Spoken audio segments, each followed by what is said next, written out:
Jy luister na Klankoerant. Verlede maandagoggend het ons op Klankoerantoggend met die politieke wetenskaplike verbonde aan die Noordwes Universiteit, professor Andre Dievenage, gesels oor die wankelrige verhouding tussen die VF+ en die DA in die Wes-Kaap, wat nou veel beter daaruit sien nadat die twee partye se leiers 'n stabiliseringspak gesluit het. Hier is 'n kort uittreksel uit die 9 minute gesprek. En hier, as jy nou die Vryheidsfront Plus in besonder ontleed, dan lyk dit asof Corneille Mulder, wat die leier van die Vryheidsfront Plus in die Wes-Kaap is, amper soos Panjasa Lesufi, sy eie weg gevolg het.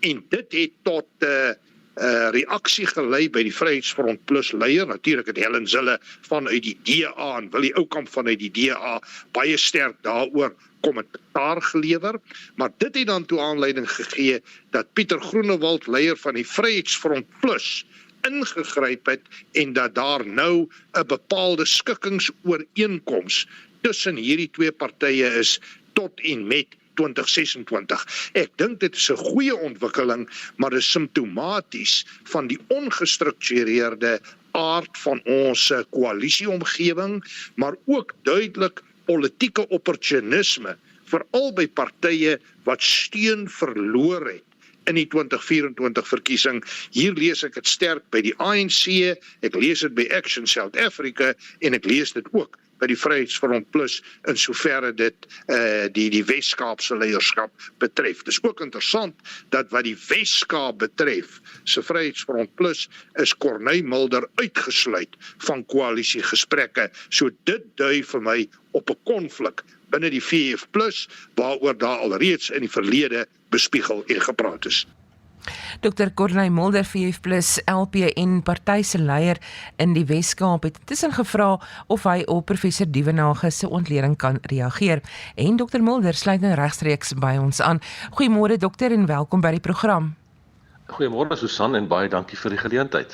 Dokter, jy meen daar is sekere foute deurgegee oor dokter self, maar ook oor die VF+. En ons gee graag vir dokter nou die geleentheid om vir ons duidelikheid te gee oor die feite en om die foute waarna dokter verwys het reg te stel. Dit sluit nou onder meer die reëls en opsigte van koalisies en ooreenkomste, veral wanneer daar probleme is in.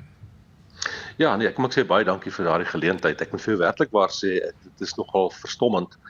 Die snit wat ons nou net weer na geluister het, daar is nie een korrekte feit in een van daai stellings wat professor Dievenage gemaak het. En ek moet vir jou sê, die hele 9 minute onderhoud, ek het baie rustig daarna geluister, ek was nie bewus daarvan nie, dit is onder my aandag gebring. Ek sou sê, dit is 'n uiters ongelukkige onderhoud, dit is deurspek met feite, foute en foutiewe afleidings. En dit is regtig wat mens sekerlik nie van 'n politieke wetenskaplike sou verwag nie. Mense sou baie beter verwag wat my betref. Nou, my probleem is die volgende. Professor Dievenage begin deur te verwys na die gebrek aan spelreëls as dit by koalisies kom. Hy's verkeerd. Daar is twee komponente daarvan. Die een gaan rondom spelreëls wanneer koalisies gevorm en gevestig word. Dit is nie wat hier ter sprake is nie. Die koalisies waar daar probleme was, het elke een 'n skriftelike koalisieooreenkoms ooreengekom tussen die partye wat onderteken is. Daar's duidelike reëls, daar's alles duidelik. En dan is my bekommernis, professor Dievenage gaan dan voort en hy probeer dan 'n deurtrek. Hy sê daar's 'n verskil veral na 2024 asimetrie wat koalisies betref. En dan stel hy sekere goed aan mekaar gelyk, wat ook werklik waar ongelukkig is. Hy begin met Panjasa Lesufi, hy verwys na Action SA in Tshwane, en dan die Vryheidsfront Plus in die Wes-Kaap. En my ervaring of my gevoel is, ons word nou sommer so by die hare bygesleep by Panjasa Lesufi, by Action SA en die Vryheidsfront hier in die Wes-Kaap. Nou ek is baie trots op die Vryheidsfront Plus in die Wes-Kaap. En mens moet regtig verstaan wat die omstandighede is.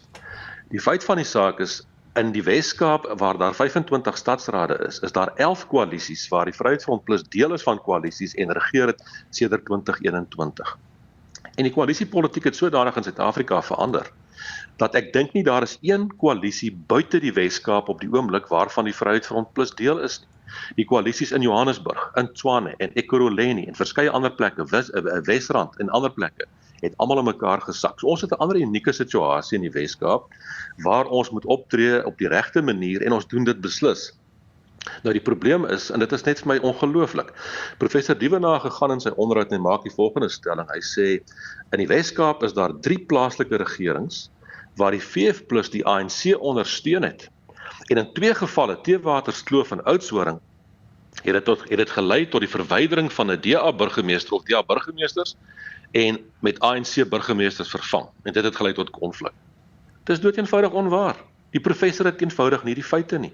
Daar het geen ANC-burgemeester in 'n posisie gekom nie. In Oudtshoorn is daar 'n Vryheidsfront Plus burgemeester. In Theewaterskloof is daar 'n Vryheidsfront burgemeester. So dit is sulke basiese elementêre foute wat mens regtig verwag dat 'n professor, 'n politieke wetenskaplike nie sal herhaal en die wêreld instuur nie. Hy praat iemand anders se agenda hierna en dit is werklik ontstellend. Dokter, is baie beskermend teenoor die beeld of die reputasie van die VF+ en dit is prysenswaardig. Maar dink dokter nie tog dat die inligting wat professor Dievenage genoem het en waaroor jy bekommerd is nie reeds bekend is aan getroue ondersteuners nie? Nee, kom ek sê getroue ondersteuners weet, in die Weskaap weet ons mense presies wat die feite is. En ek kan nie stil sit en toelaat dat hierdie tipe onwaarhede deur 'n professor die wêreld ingestuur word en 'n sekere persepsie skep van die party in die Weskaap of van myself nie. Kom ek nou vir 'n volgende voorbeeld. Die professor sê in sy stuk, hy sê hierdie goeters het gebeur nou volgens hom wat nou nie korrek is, nie, verkeerd. Wat hy dan sê is 'n stuk politieke opportunisme by partye wat in 2024 steun verloor het, soos die ANC, Action SA en by die Vryheidsfront Plus in soverre dit die Vryheidsfront Plus in die Weskaap en sy leierskap betref. Dis weer eens onwaar. As jy gaan kyk na die 2024 uitslag, natuurlik, die Vryheidsfront Plus het landwyd swakker gevaar. Niemand betwis dit nie. Maar as jy gaan ontleding doen, dan het die Vryheidsfront Plus in provinsies soos Mpumalanga met 36% teruggesak, in Noordwes met 40%, in KwaZulu-Natal met 48%, in die Weskaap slegs met 7%. Van al 9 provinsies het die party die beste gevaar onder daardie omstandighede nog steeds in die Weskaap. Maar om dan 'n persepsie te probeer skep dat die Vryheidsfront Plus in die Weskaap dan nou sodanig swak gevaar het en daarom gebeur daar nou sekere goeters. Dit kom uit die DA se handboek uit. Dit is presies wat die DA elke dag probeer skep en so waar die professor loop agter daardie standpunte aan en ek sê weer eens, ek verwag dan baie beter as dit. Gesels met Dr. Corneille Mulder, VF+ LP en die party se leier in die Wes-Kaap.